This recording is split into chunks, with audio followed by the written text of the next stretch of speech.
Chico is such an enlightened person and deal with very difficult cases of the spirits, and also his life, he was dealing with diseases, all kinds of prejudice from the local church. He was afraid of this little guy here. He couldn't stand this frog, and this frog was punctual every day at the same time and the same location. So it was so difficult that Emmanuel had to come to help Chico because Chico couldn't understand. And Emmanuel said, Chico, frogs are also God's creatures. So Chico's like, okay, I have to deal with him. Let's go. And then Chico, during the 8 months, got very brave, very strong, and in the end, he spoke to Mr. Frog. He said, Mr. Frog, I hope you also enjoyed the messages that I learned in this book. I hope you enjoyed it too. And he did, because he never more returned. And Chico remained in the Fazenda Modelo for many months because he immediately started writing other books. But the frog was connected just to poems. And then Chico mentioned that this romance transformed him because it transported him to the scenes like a movie. So Chico said this book was different from many of the others because it's not that he was psychic writing and not just having glimpses of what was going on. He said he was transported there. He said he was there living the message. He was seeing the scenes like he was walking on the streets. So you can imagine, we get emotion when we are seeing a movie that's very touching. Imagine if you were there when this fact are really happening. And then at the end of the movie, at the end of the book, that I hope one day will be a movie, he said that he was having the final considerations with Emmanuel when he saw a light coming on one of the sides of the room, and from this light came walking Paul, Peter, and Stephen. He was so shocked that he fell on his knees and started crying. And who came to help him? Peter himself. Peter came and took him and lifted him and said, my son, you did a wonderful job. We are very thankful to it. When somebody comes, and a friend, and say, oh, thank you so much, Angie, you helped me so much, I get so emotional. And I'm like, oh my God, and I am nobody, I am nothing. Can you imagine some Peter come and say, thank you so much, you did a great task. It's really deep, it's really powerful. But now we have to talk, let's talk about Emmanuel. Let's talk about this little story that I heard in a radio station that was recorded. So in 1973, Chico Xavier went to the city of São Paulo to receive the Citizen of São Paulo title. And there he gave a speech about São Paulo's foundation. So the Priest Manuel da Nóbrega was scheduled to August 25th, 1553, the Piratininga School inauguration. However, he had an encounter with São Paulo where he was asked to establish a city there based on the 4 columns of Christianity: love, faith, work, and instruction. Can you imagine? Nóbrega was planning on a little school, and suddenly Paul comes and says, no, let's do a city. Wow, it's very different. And it's very touching that he was able to have this deep connection. He had this spiritual encounter with Paul, and he immediately embraced it. And he said, okay, if it was me, I would say, whoa, take it easy. I can do it. It's really difficult for me. A city, this is crazy. But that's just for us to understand the different levels of incarnation on earth. It's me, and then it's already Manuel da Nóbrega. So Nóbrega loved so much that he named the city after him, and he postponed the inauguration date to January 25th, 1554, due to the fact that it was the date São Paulo's conversion to Christian. So when we think about St. Paul, most of us knows the wonderful person, very charitable, very loving, very patient, but it was not all the time like that. St. Paul was a normal man with our failures.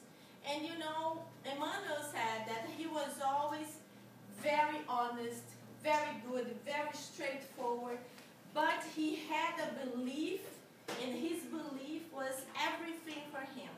He couldn't accept different ones. He thought he was in the right path because he was very strict in loving the Mosaic law, and that's what he was doing. And if to help the Mosaic law means destroying other ones, let's do it, because it was his belief in that time. But when we talk about Manuel da Nóbrega, anybody knows? Yes. It was the incarnation of humanity. Yes, very good. Nóbrega was one of the reincarnations of Emmanuel.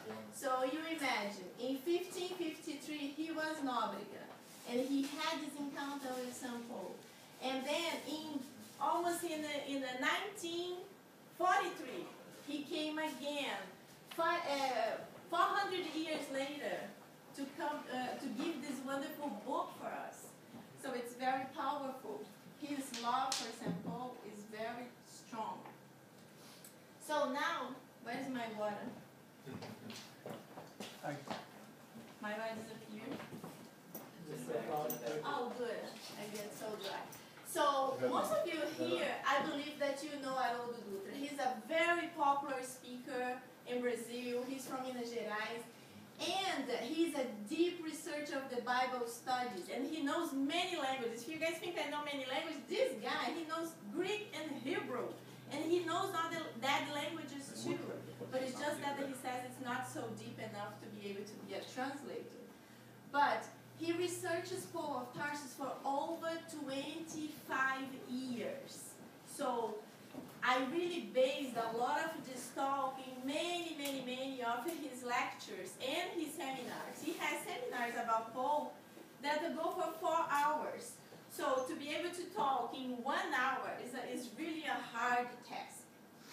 But here you see that his center has 5,000 books about Paul, because the Federation of Minas Gerais helped him and his center to go to the places where Jesus lived, where Paul figuratively lived, to be able to buy books in many languages, to start the process of translating. Because as Haroldo tells us, a lot of mistakes were done due to the wrong translations. So, before this book was written, the only information we could get was from the Act of the Apostles that was written by Luke, Dr. Luke, that also became an apostle, but after Jesus' death. He was one of the followers of Paul. So in 1943, Emmanuel gave us details that only now are being discovered. So the details I'm going to post here are details that Haroldo found out. And they are very interesting. Very, very interesting. So the first part are the details that are written in the book. So in the book is written, right in the preface, the Corinth streets were sumptuous.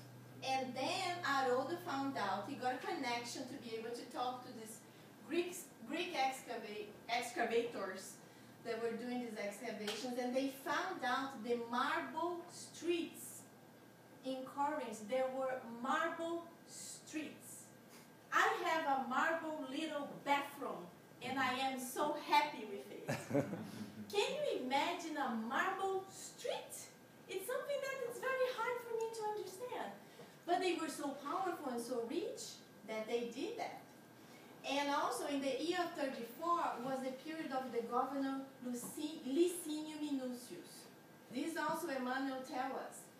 But this is not written anywhere. And the historians don't have these dates. They could not say that.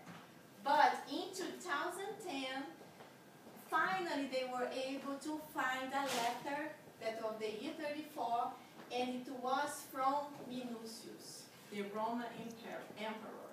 So the details are coming. We are still in 2014. Let's see what's going to be found later. And Emmanuel's dates, this is super interesting. Emmanuel's dates regarding the main facts of the Bible were all different. And then Haroldo was saying, it can be because Emmanuel, such an elevated spirit, is not going to give books for us with wrong dates, wrong names. So he also went researching. He has a lecture that he spent like a long time talking about this because this was so important. He recently translated a Bible. Haroldo translated a Bible from the original language to Portuguese, and it's actually sold out. And because of this translation, he was searching for this. And then he finally came out with Harold Henner, this American who participates of the American Christianity researcher. Unfortunately, he is deceased, but he found out a thesis that he wrote about alternative chronology. And when he took this, when he opened, he found out that all the dates of Emmanuel, the names of the cities, the locations, this Harold Henner had exactly the same. So he was so excited that he found one person that had this, and in the internet he found it was a book. But then he found out it was a thesis that was never published. So he was able to get in contact. They was able to get in contact with him in the United States. And after a long problem, he got it. It was a very fancy ship that went to Brazil. And in Brazil, nobody had a machine to open, nobody had a machine to print. It was a big ordeal. And when he finally printed, so now he was able to read everything, and everything is right. So this is another interesting proof. And here are my humble thoughts about Paul and Stephen. This is really a book that all of you that don't know, you should think about reading. Yes, you should think about reading. We have here the center to sell Paul and Stephen, and as I mentioned before, this is about the life of Paul. And then comes Paul and Stephen, and then everybody knows Paul, Saint Paul, but who is Stephen? Nobody knows who is Stephen. If you read, you know, but if you haven't read this book, you have no idea who is Stephen. And Emmanuel tells us that without Stephen wouldn't be Paul, because Stephen was the man that touched so deeply the heart of Paul that he was called Saul, that he really changed. He really was touched by that man that he could not understand at that moment. And this is my book.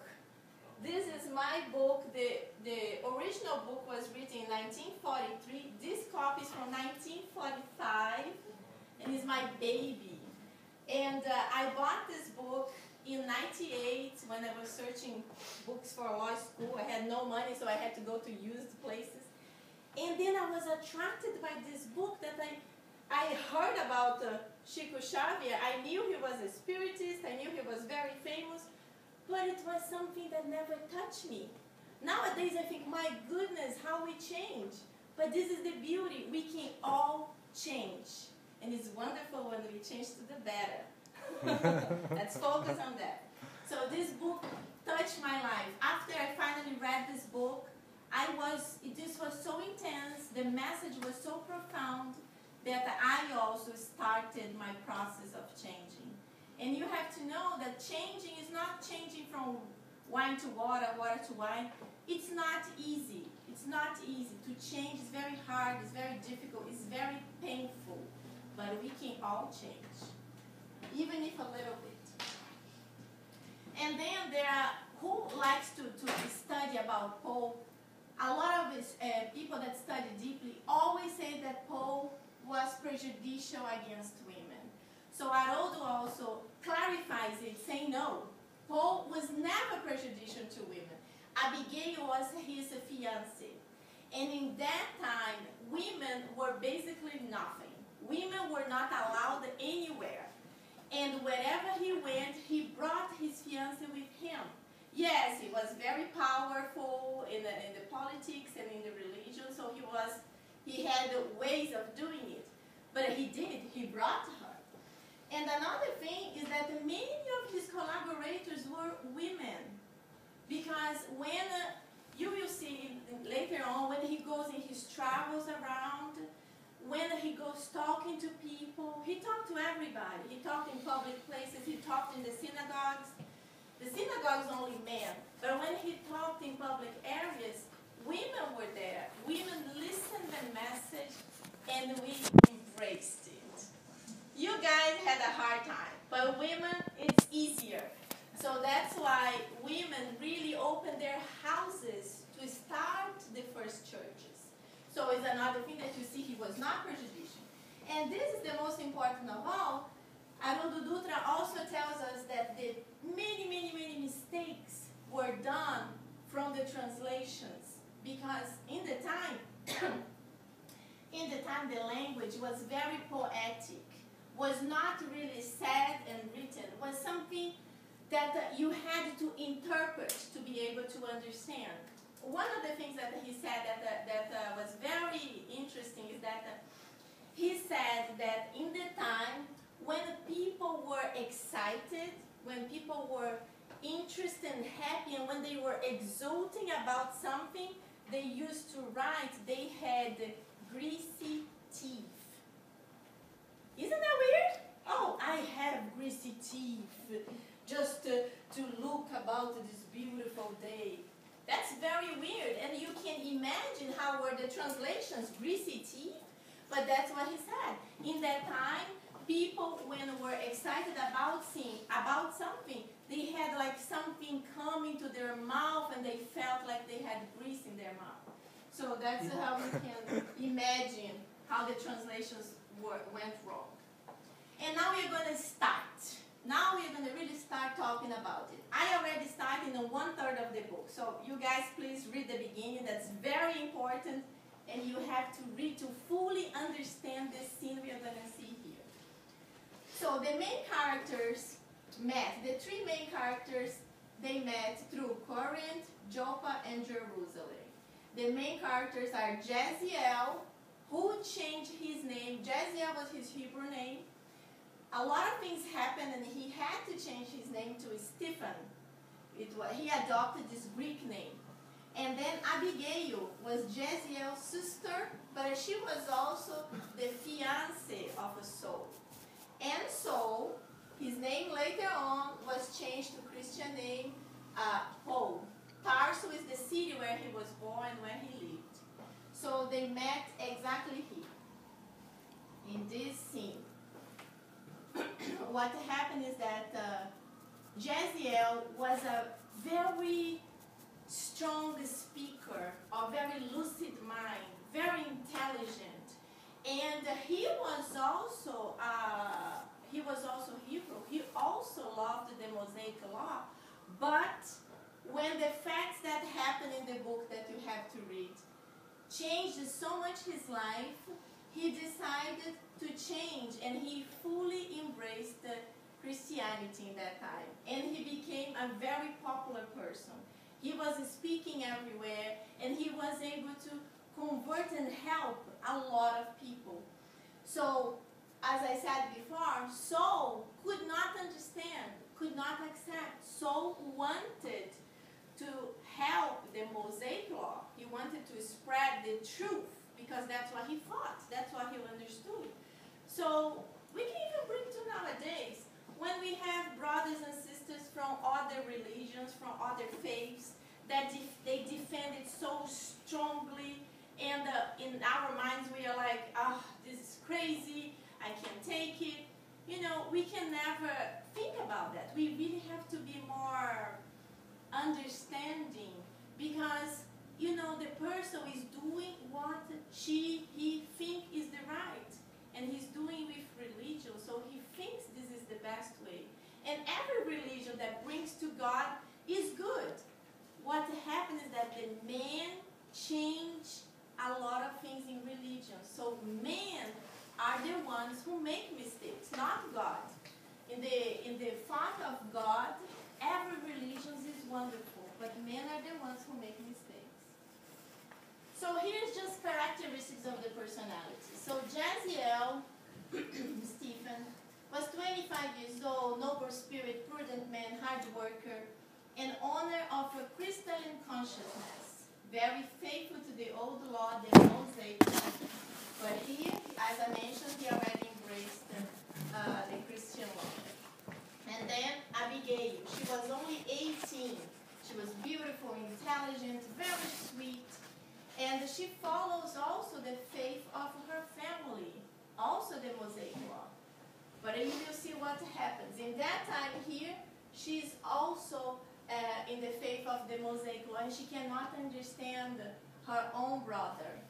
And so, so 30 years old, personality full of virility and masculine beauty, passionate temperament, impulsive, unconquerable, rich sharpness and resolution. Haroldo Dutra describes him as this wild, untamed horse. And I can just imagine this big horse that nobody can touch him, because that's how he was. He was big, he was strong, he was decided. When I want something, I will do it. So, in this moment here, Saul decided to the stoning of Jaziel. And he decided to bring Abigail to see it, because in that time it was going to be a very big and important act to his faith, because he was going to take Jaziel as a martyr to show to the others, don't do it or you will end up like that. So what happened is that, I will tell you a little bit of the story. What happened is that the poor Jaziel, he got lost from his sister for many, many years. And she had no idea he changed the name to Stephen. So he was always searching for Jaziel. And her fiancé was always having trouble with Stephen. In the house, they always talk about Stephen. But when she finally comes to see this scene, she cannot believe that's her brother. And she's right there, very sweetly, and she tells Saul, it's my brother. Imagine me, oh my God, it's my brother! But she knows, very sweet, it's my brother. She wasn't listening. She was an angel, much more elevated. It's my brother, please do something. Nobody noticed. But, so, Jaziel was almost dead. So decided to stop the stoning and bring him to a private room to clarify what is this confusion, because he could not believe his loving fiancée was the sister of this man that he hated so deeply. And then here's the scene. They are in the private room, and there is Jaziel, who faced death courageously, loving Jesus. And he forgave Saul immediately, saying, when he meets Jesus, he will defend him as he did with Moses. He was the first martyr of Christianity.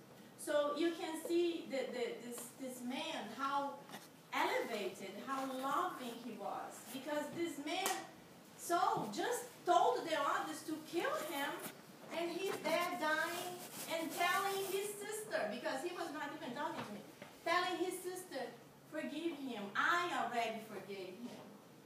And then comes Saul. Saul was full of selfishness, pride, and vanity, and he was blind to compassion and forgiveness. So at this moment, when he hears Jaziel saying that, he cannot understand. He thinks like, this man is perturbed, because I just told him to die, I just sentenced him to death, and he's saying these nice things to my fiancé? I cannot understand. And then comes Abigail. Abigail also forgave immediately. Can you imagine if I was the fiancé of this man? Can you just imagine? No. Fire. Yeah, you can imagine. Of course that she didn't know and he didn't know, but all of us would be, what? You did this to my brother? That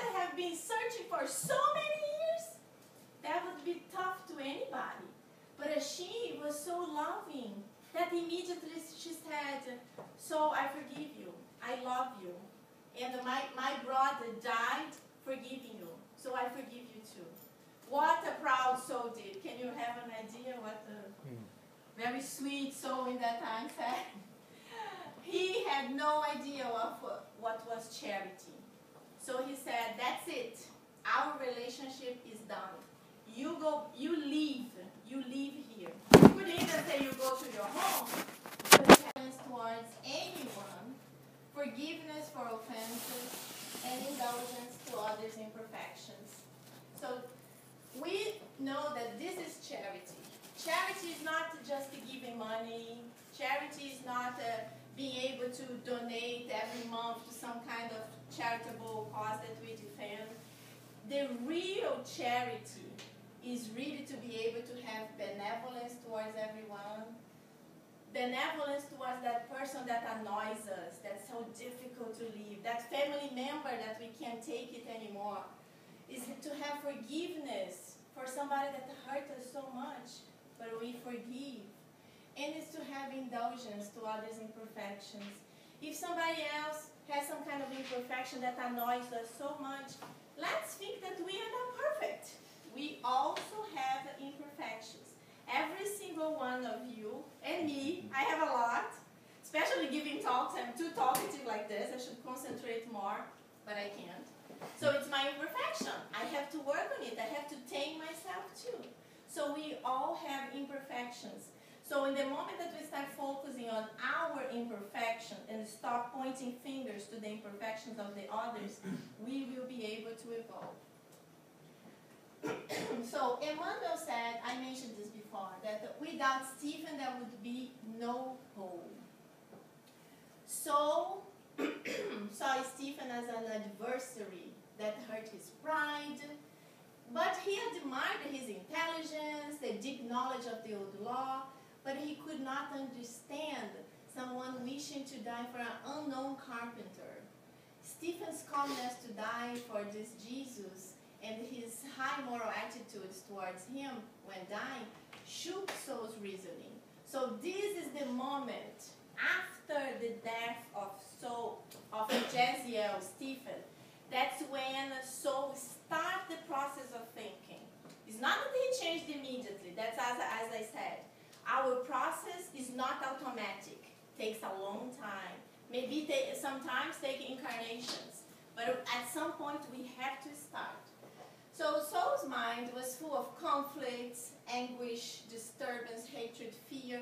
He loved deeply Abigail, and he suffered deeply to let her go.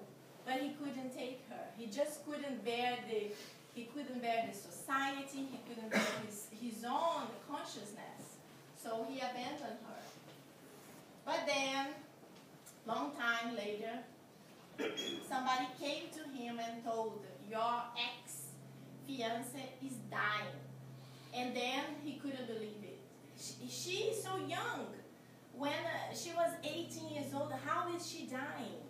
Of course, she didn't die immediately, but it was like not even many years later. So he immediately went searching for her. So Abigail was in her deathbed, but now also a Jesus follower.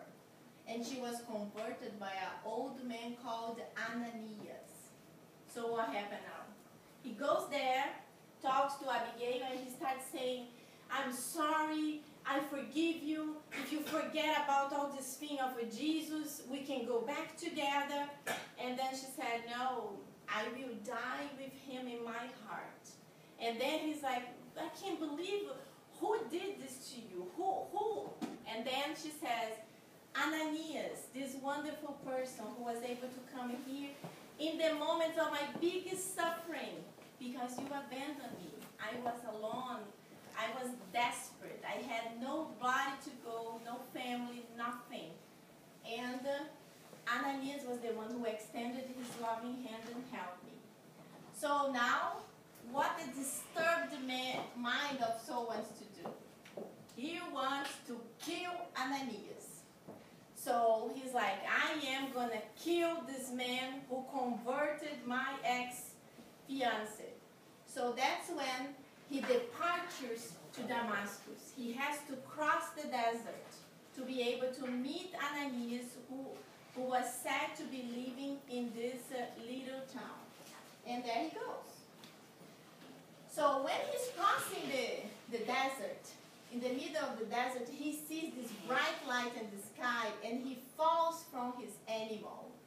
And then he sees the majestic figure of a man coming from the sky that asks him, "Soul, soul, why do you persecute me?" And then he says, "Who are you?" And then he sees. He immediately, "I am Jesus," the figure answered. And immediately he understood how wrong he was. So Jesus was really the Messiah. And this moment here, Emmanuel describes that his conversion was automatic. This was an automatic conversion. Because in no moment, after the few seconds when he is there, seeing this figure, feeling the energy, feeling the presence of the loving Jesus that so many people were talking about, in that moment, he really understood, yes, it is true. This man really exists. And then what he did, he felt ashamed of his cruel past and he cried. But then he asked, "Master, what would you like me to do?" So, was not that, "Oh my God, my life is terrible, I killed so many people, this is terrible." No, he immediately said, okay, Master, what do you want me to do? So, now that I believe, I will go forward and fast.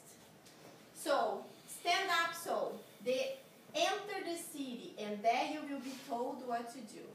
But now, he is blind, and his soldiers think he got crazy.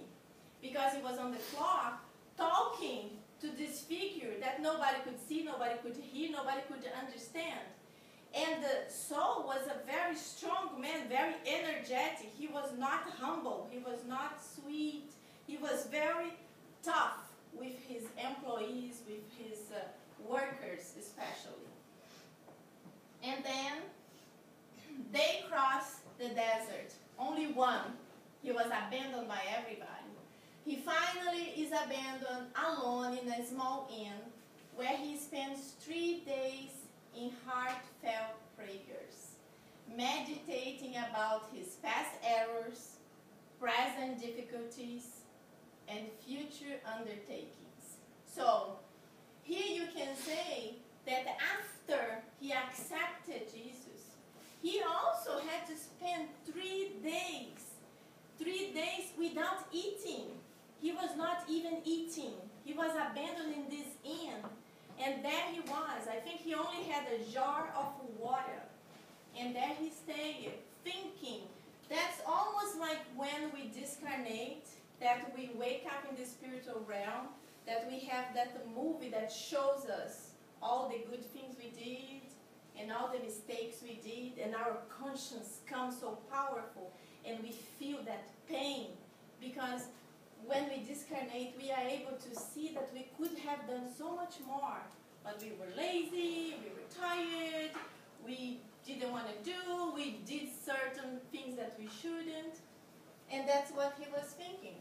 And he was also thinking about his present difficulties. He was alone in a city that he was not known. He had no money, because he took all his money and he gave to the soldiers to be able to cross him.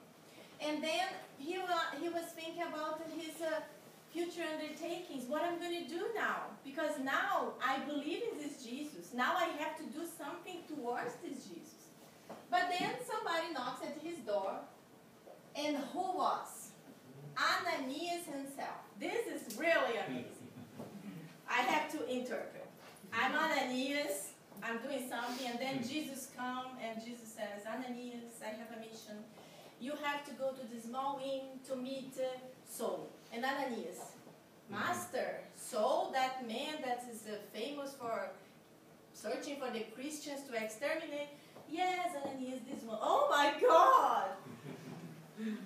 That would be the Angie version. No, no, no, master, I really can't go. I'm busy. This maybe it's dangerous. Maybe I would start finding all kinds of excuses to not do it because I know who soul is. But Ananias, calmly, strong, and much more elevated than me, said, yes, I will. Not that he was afraid of what was going to happen, because even if he was going to face so-and-so was going to kill him, he had fully accepted Jesus' message. And he was going to leave it, and he was going to do it. So there he goes. He went there, but when he opened the door, Saul was a different man. Saul was 3 days without changing, his beard was long, and he was blind. So Ananias went there and gave him passes, gave him the healing passes, and suddenly Saul was able to see. He was able to see again. And he saw the man he had gone to the city to kill was actually the man who gave him the light of his eyes again. So Saul changed, but as this wild horse, he changed, and now he wants to change the world. This is very similar also when we enjoy something, when we learn something new, when we think it's wonderful, and then we want everybody to do the same. You know, this can be many things, but I recall this to Spiritism, because when I fully started to Spiritism, I used to say 2 sentences and I said, oh, I'm Spiritist. You have to follow Spiritism. Spiritism is great. So it's exactly like so. But this is not the best way to do. This is not the best way to do anything, because we are different people. Something is good for me, it's not good for him, it's not good for her. We all have different experiences, we are different. So we all have different times for everything, even for faith. So we have to respect, we have to understand. But then Ananias and Gamaliel, that was one of his teachers, told him, we only learn with our own sufferings. And until this moment, Saul had not suffered. That the 3 days in the inn blind, that's not suffering. Because the suffering that he imposed in some people were much powerful, were much more difficult. So he had to learn through his own experiences to be able to help others, to be able to teach others. So what happened? He went to live 3 years in the desert, where he was working as a simple weaver, doing little carpets, doing projects like that. And he spent 3 years alone with a couple. 3 years in this condition. But then he was able to study deeply Jesus' teachings, to meditate about his own actions, and to humble himself. Because when he left Gamaliel, Gamaliel gave him Jesus' teachings as the biggest gift he could ever receive. And he dedicated these 3 long years, painful, living in the desert in a tent, was painful to a man that was super rich, super famous, and he was used to talk to hundreds of people, imposing his wishes. Now have to humble himself to be in this condition. Can you imagine? It's almost like a senator becoming, I don't know, a very simple, very humble cleaner, cook, who knows? It's tough to our ego. But then the 3 years passed, and finally the old proud man was dying. Saul was finally changing. He was finally learning lessons. And then he decides to come back to Damascus because the new humble man was born. So now he's humble, now he has a lot of experience, now he knows by memory every single thing Jesus teach. So he wants to teach, he wants to show this to the others. But then what happened? You know, he doesn't start softly. He comes and he goes straight to the Synedrium. Synedrium no. He went to the synagogue of Damascus. And he goes there. The synagogue was a place that everybody met to talk about important things, not just about religion, about anything. So he went there. So people start recognizing him because he was famous, but they start like, whoa, he looks different, he looks old, he looks dirty, whatever.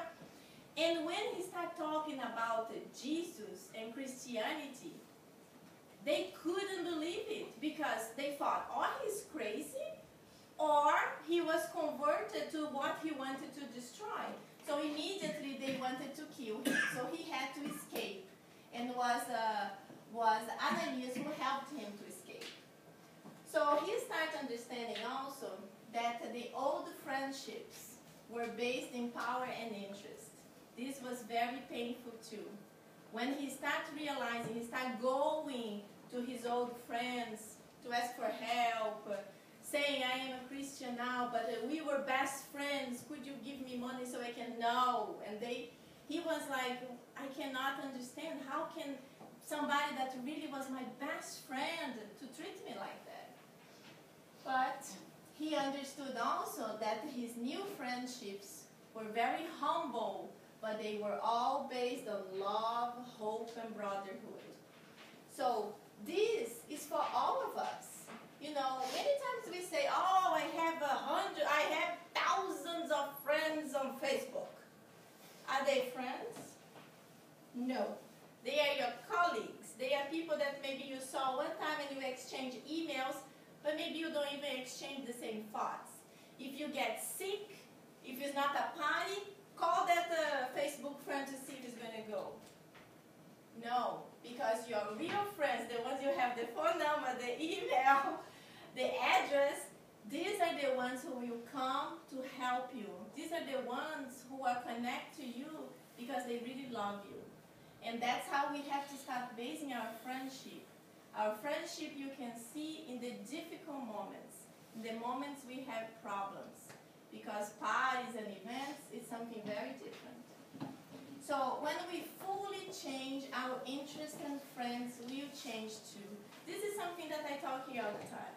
When we change, it's almost automatic. If we change a lot, your friends will change. If you enjoyed certain things and you don't enjoy anymore, and your friends still enjoy that, it's going to be difficult for the friendship to keep. If your friends just want to hang out because they drink a lot and you drink a lot and now you don't drink anymore, it's tough for them. They're like, well, let's go out to have a beer. Oh, I don't drink. Ugh. So it is tough. So what happened to you? You changed. If you are happy with it, yes, your friends will have to change too. Or if your friends really love you, they don't care that you don't drink. They love you. They don't love the feeling of hanging out to have a beer or whatever you used to enjoy. They love you person, and you will still continue the friendship. So as I said before, the inner transformation usually comes through pain. It's very rare a person can change drastically without suffering some kind of pain. Even if it's not physical, it can be, how can I say, it can be spiritual, can be something from your conscience. It will be difficult, but it's possible. So here were the initial sufferings of a soul. So the old powerful colleagues thought he was crazy or a traitor. The good friends abandoned him. The man of the way could not trust yet him. And his mom died of shame, and his father expelled him from home. Now he had very little power and very little money. So these are the men of the way, how they were called in the past. It's Peter and the other apostles. Why they could not believe him? They could not believe him because he was there few days before he sent Jaziel, Stephen, to be stoned. So when he's knocking in the door that he wants to come in, they cannot believe him because this man was here. It's another plot. He's trying to do something to destroy us. And this is correct. This is the way we have to do when something happened. That's why Spiritism always tells us that we have to reason, we have to question, we have to research. We should never believe immediately. We have always to question, to verify if this or that is really correct or not. So that's what they did with him. They said, no, we don't want him here right now. But if he really converted, he will be back and we will be able to connect again. And imagine with his father. His father loved him so much, but unfortunately was exactly like him, could not believe him, could not understand him.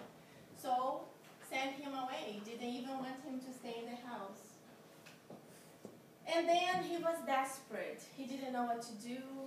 He started walking, he ended up in a cave, and where he kind of fell asleep. And then came the inspiration from Abigail and Jaziel. So Saul was despondent. Abigail offers him a rescue program: love, work, wait, and forgive. And then he remained 3 years in Tarsus until he was called to go to Antioch of Syria. This was also another lesson for him, because he was from Tarsus.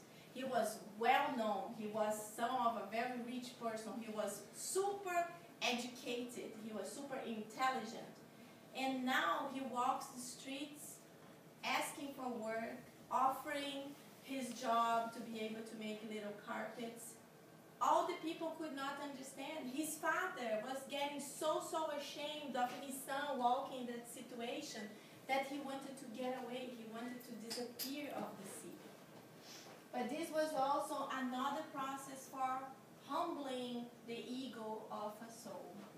So Emmanuel tells us that Stephen stayed 30 years inspiring soul that became whole. So and the Gentiles. So the apostles, as Jesus told them, you have to focus in the lost shepherds of the old law. Because, why? Why Jesus said that? Jesus said that because in that time, they had the base of one God only. And in the time that the Gentiles, they didn't have this one God base. They had many gods. They believed in many gods. So it would be much more difficult for them to understand this message. But then Jesus also said, the time of the Gentiles will come, and came with soul Paul, because it was his mission to convert everybody, not just the Gentiles, everybody and the Gentiles.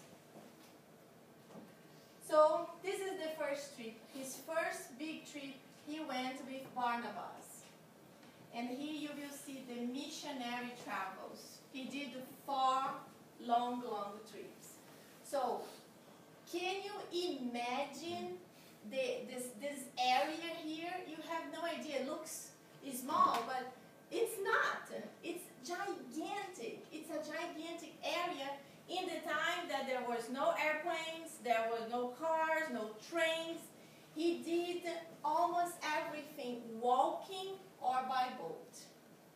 So Haroldo Dutra also says that his tenacity was so strong and he was so determined that he jokes that if it was nowadays, he would go to Brazil swimming, but he would arrive there to be able to preach the word of Jesus. And here is the first big event in his life. Many things happened, many things happened. And then he is with a Cyprus Roman governor. So the governor was extremely sick. He was extremely sick and he was desperate. And he heard this man was curing people on the local square. So he asked the guards to bring him to his presence. And then Saul tells the governor that Sergius Paulus, the name of this governor, that 10 years ago the slave Jaziel gave him health. Then now Jesus would do it again. And then he imposed his hands, giving him the healing passes. And then the governor was cured. And besides being cured, he was converted. And he was the first important Gentile to follow Jesus. And he paid for the construction of the first church in the city of Cyprus. So it was, Barnabas was so amazed with everything that happened. First, that this part of the story is a secret that is in the beginning of the book. So you to understand how he knew this, you have to read the book to understand.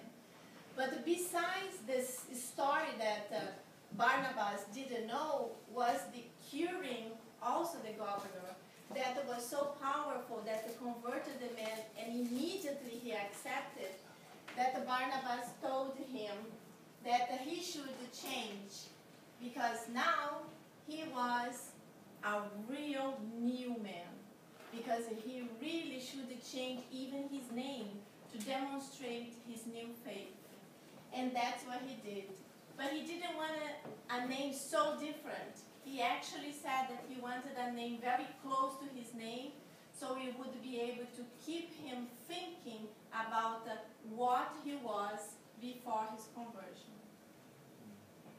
And then in the first missionary travel, after many years traveling, Paul and Barnabas were able to open many home churches, but usually running away to the incomprehension, hatred, fear of losing money, power of the Pharisaic, Pharisaic ideas.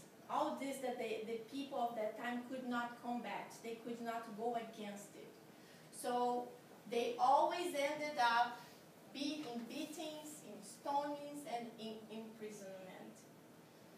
So when we bring it to nowadays, that we are invited to other Spiritist centers to give talks, and it's so good, and everybody receives us with kisses and hugs, and we always have some kind of cafezinho, snacks and pictures. So when you bring to this time that you had to face death to be able to talk about Jesus, you had to be faithful enough that after your talk, you may be dead. You may be directly with him. So you really need this inner faith, very, very strong, to be able to accomplish this message. So this is the only way you can start reasoning with the time of Paul. Now we're going to call him Paul. So this part is a very, very beautiful part in the book also, that happens in the second missionary journey. So Paul, Silas, Timothy, and Dr. Luke in the city of Philippi. They were talking on the city, and then Paul ends up in jail. He ends up in jail, and I even have a little video that I may be able to show to you if I have time. So he ends up in jail, and they have all these other prisoners. And then he's talking about Jesus. Everybody's suffering, so they are complaining. They are saying that they were in prison for no reason. And Paul is talking about forgiveness, patience. And in this part also, in this part of the book, a lot of mediumistic struggles are written there. So Paul has lots of visions. Paul receives a lot of inspirations. He's trying to do something, and suddenly he's pulled to go to another location. There he meets an important person. So he's always being inspired. And the apostles, with the healing passes, they were doing a lot of cures. Not just Paul, but they were doing a lot of cures.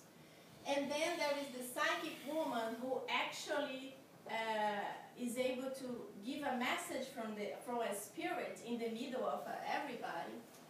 But the most important here is that when he's there talking to the prisoners, the jail's door opened. The prisoners, when they saw the jail's door open, and they're like, whoa, this is a message. We have to run away. We are free. And then Paul stopped them.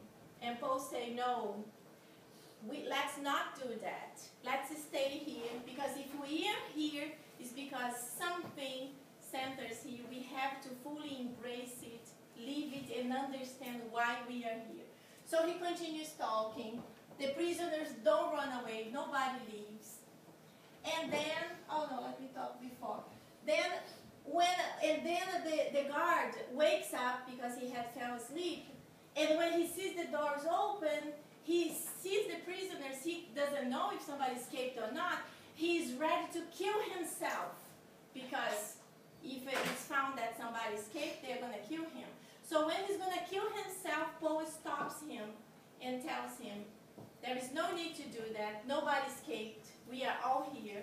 And then Paul also starts talking about Jesus, about the messages, about forgiveness, about the understanding, why the prisoners didn't run away. And then he also converts the guard. The guard also becomes Christian. And here he has Athens, Greece. This was one of the most difficult places for Paul. So Athens is famous for intellect, culture, but lack of belief in one God. They were cold, not open to Paul's teachings. And Paul mentions that he missed the turmoil of the Hebrews. Because the Hebrews, they were loud, they were screaming, they were fighting, but most of the time, some of them accepted. And here, all these very intelligent, educated people, they were laughing. They could not understand. They believe in hundreds of gods. God of the sun, of the moon, of the wind, of the river, of everything. So one God, this is impossible for them. So he left crying. And he knew that in this place was not their time yet. And then many, many years pass. Many things happen, and many churches are struggling. So Paul cried and prayed. Then Jesus appeared, telling him to write messages. And that's how the epistles were born. Because whenever a church had a problem, Paul used to go there to be able to talk to the people, to enlighten them, to guide them the best way they could resolve the problems. But now he's very old. It's very difficult to do these trips.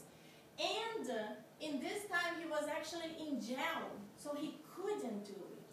So Jesus telling him to write the messages, to write the epistles, to send to the churches that were in difficulties. And that's how all the epistles were born. And that's how we have these beautiful enlightened messages of nowadays. So these messages were written in this way. Jesus inspired Stephen, who inspired Paul. But Paul never wrote the messages alone. He always had a group of people to be able to discuss what they are going to write.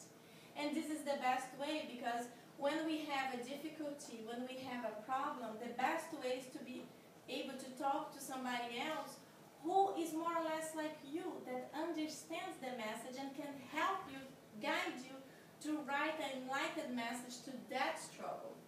And then came the amanuenses. Amanuenses were the people who used to stay with Paul and their support group to write the messages. In that time, didn't have a copy machine, computer, voice recorder. Everything was manual written. So Paul was talking the message, talking to Barnabas or to the others, and they were defining, and they were like, okay, so Paulo, write the message. And then Paulo is an amanuense who used to write. And sometimes they had many people writing at the same time. And this is also one thing that Haroldo mentions, that in the studies of Paul, a lot of people say that there is one specific study that could not be written by Paul because the language was really beautiful and powerful and astonishing, very different from all the other messages. But then Emmanuel tells us that was the only message that he wrote by his own hand, because he was in jail and he could not receive any visit. So it's the only message that he wrote by his own hand. Do you know which one? Was the oh my God, let me remember. The letter to the Corinthians? To the Corinthians, not to the There's no more to the Philippines. Okay, so let's go. And here, he's very old. He's close to his discarnating, and this is Caesar and Rome. So James, this is a very interesting point too, because James was another apostle that always had big problems with Paul. And they could never understand each other, and they had a very hard time to like each other. Because James was very dedicated to the Mosaic law, and he really lived that, and he started putting all kinds of usages and customs,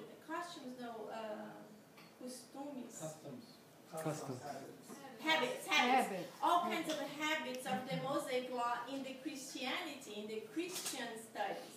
And Paul was totally against. He said, no, this is not what Jesus preached. So they used to have a lot of fights. But later on, we understand that they have two different missions. James was extremely important, because if it was not James, the Christian message would not be able to have survived in the middle of the very orthodox Hebrews of that time, because they would totally exterminate. But they did respect James. They respected him. And you know, James, little by little, start putting something of a Christianity, of a Jesus, this and this. And that's how they finally accepted Jesus, even James, even coming to synagogues of that time. And then James requests Paul's help at Jerusalem. They never understood each other. Forgiveness finally had arrived. So in this moment, when James requests him to go to Jerusalem, he really thinks about all this. He thinks that Jerusalem is a city very powerful, with all that enlightened men that were very tough men. And he knew it would be really difficult to be able to defend any cause there. But then he fully embraced that it's time to see James again, because for a long time they have been separated, not physically only, but also in their thoughts. And there he goes. But then Abigail tells Paul that his last duty will be in Rome, and then they will be united forever. He is beaten up. He goes to Jerusalem. Then he's beaten up. He is sent to jail, and they are gonna send him to a trial. But then he says, "Whoa! Oh, how do? Just okay. How is it called the bat? I thought the battery was plugged. What is it? That's it? Okay, good. Thank you. So he's going to the court, to the local court, when he requests, no, I want to see Caesar in Rome. So even the people who are gonna condemn him, because it's not that he was gonna have a good trial, they were setting up a trial to kill him. But even they're like, this man is really crazy because he wants to go to Rome. Of course, he's gonna die. But Paul, following the instructions, the guidelines that Abigail gave him, he was able to be granted this wish to be tried in Rome after seeing Caesar.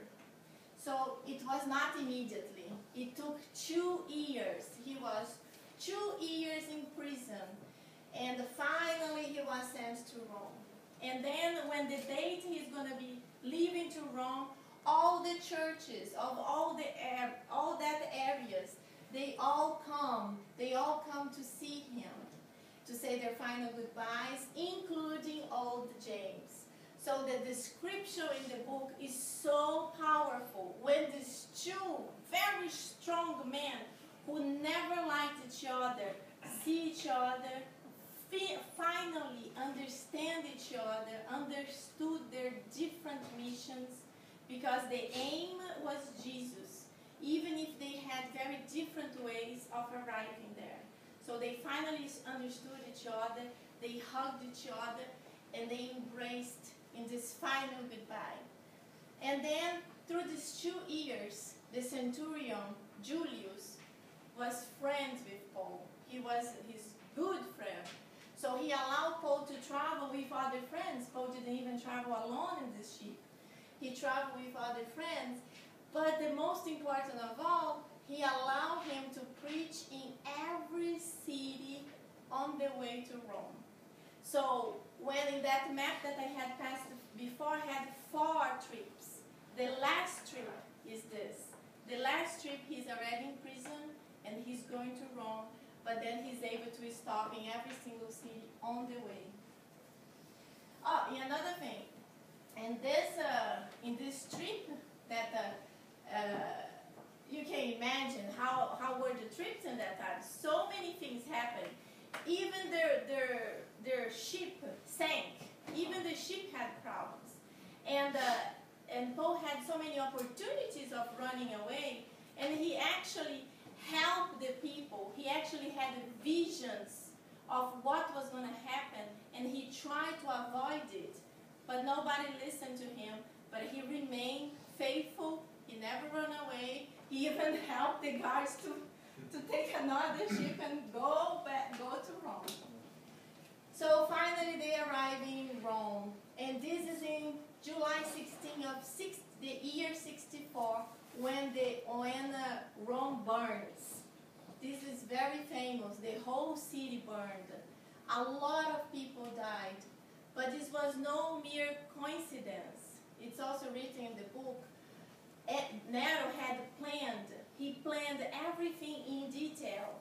But it's not that he planned such a ginormous proportions.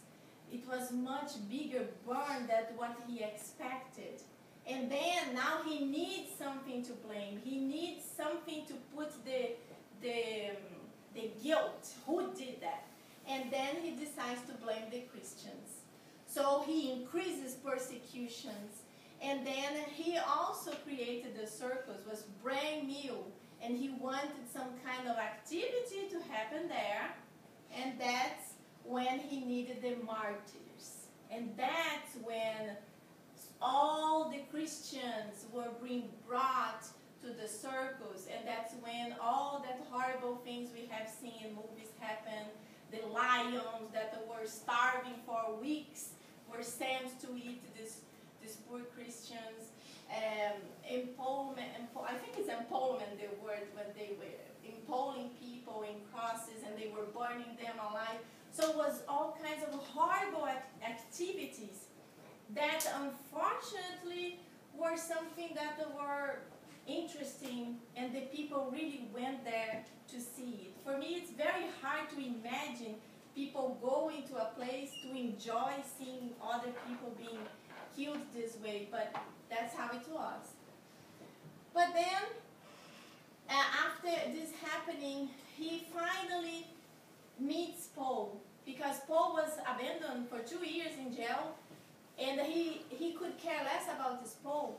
But Paul befriended very important people that started begging him to allow an audience. And that's how Paul meets him. And then he decided to decapitate him after the circus inauguration. When Nero met him, he said, "This man is very powerful. We need to exterminate him." And that's what happens. So here is poor Paul, very old, but still fulfill your duty. The disciples of Jesus do not fear their executioners, that only can annihilate their material body. But then the trembling soldier hesitated, but Paul said firmly, do not tremble, fulfill your duty to the end. And then the soldier kills him, decapitating him. So I understand the soldier. He sees this old man so fragile, this person that so simple. In his mind, it's like what this poor old man did. But his inner energy, his inner peace, his vibration was so powerful that even not knowing anything about this man, this soldier was trembling, was shaking. But the wild horse continued wild, even old. And he arrives in the spiritual realm. This part I didn't put here in purpose because you guys have to read it. It's so beautiful, the way he is decapitated, and you just imagine that horrible scene, how the spirit is suffering, the disturbance. It's absolutely different from anything I ever imagined before I read this book. It's very, very touching. And then after all this, Paul he wakes up and he's blind again. And who comes to help him again? Ananias. Ananias helped him to cure from the blindness when he was incarnated and now when he's discarnated. So Ananias comes to rescue him, and then he's able to see again, and immediately he meets Gamaliel, that was his loving teacher, and many others. And then they all welcome him, and that's another thing. He immediately feels young, and he sees himself young. He doesn't see himself as that old, fragile man anymore. And then they ask him his wish, and his first wish was to visit Jerusalem and to thank Jesus. And there they go. So after praying, he sees Jesus, Stephen, and Abigail. Oh my God. Can you imagine? It's a triple pack. You see the man you lived for, first killing because of Jesus, and then giving his life for Jesus. Abigail, his loving fiancée that he really loved, and he suffered so much not understanding her. And then Stephen, the man he stoned and that was so loving when he was dying. It's really difficult. Who are you going to go first? But then Jesus comes to help, and Jesus is smiling, tells him, yes, Paul, be happy. Come now to my arms, because it is the will of my Father which executioners and martyrs gather together forever in my kingdom. So this was